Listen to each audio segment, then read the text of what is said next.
This is Graham Donovan of the Morgantown North Rotary Club, and the videographer is Regine Seelan, reporting for the 2014 District 7530 Conference on the History of Rotary.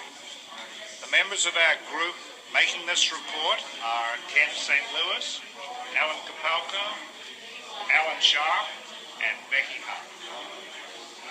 We're reporting on the time period of the 1990s as decided by the group, and we have prepared a theme for this, which is the post-Cold War era, the immediate post-Cold War era, and its effects on Rotary.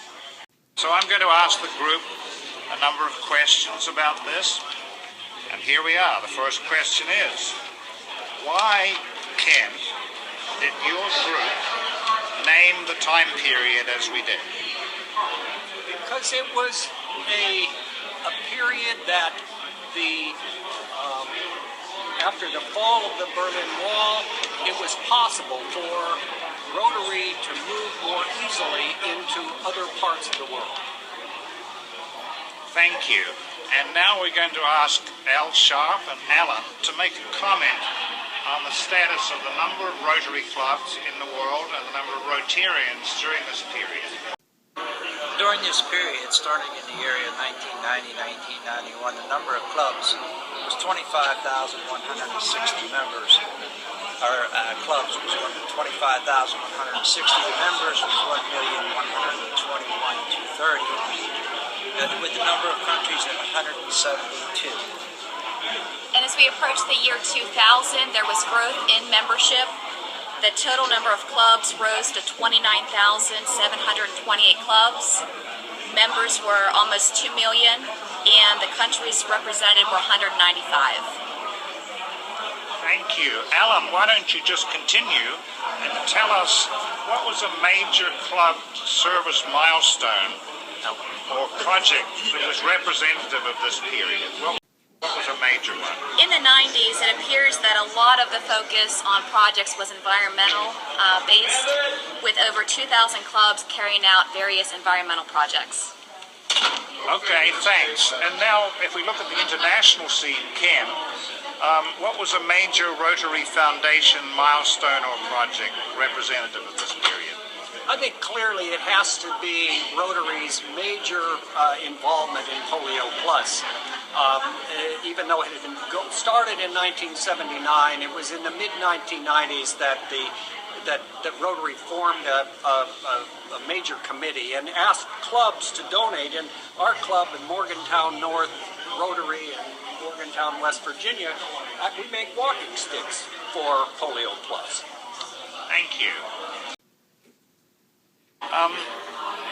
Would you say a word or two about a key Rotarian or group of Rotarians influencing the Rotary movement during the 1990s and their contribution? Well, I think we can easily say it was women. Ellen talked about the increase in membership, and we have to remember that women were not added to Rotary, were not allowed in Rotary clubs until the late 80s. When I joined in 1996, it was seamless. We were quite accepted. But I have to think earlier on, traditions are hard to break. And I'm sure there were some issues, and thank goodness it all came together. You would never know now that women weren't always a part of Rotary. But it was a wonderful source of new membership, of new energy, and new talent. And I think at this stage in the game, everybody would agree with that. Thank you very much. And Ken, what was something about the time period that you didn't know when you started looking at the history of this time period, but you were interested to find out? Well, I would guess that there were several. What was one of the things that we taught? That's right. Of the many things that occurred, polio was eradicated in the Americas during this period of time. Okay, so summing up this period, looking at the lasting legacy for Rotary and of Rotary in this period, it was the post-Cold War era, so Rotary was able to expand internationally in a big way.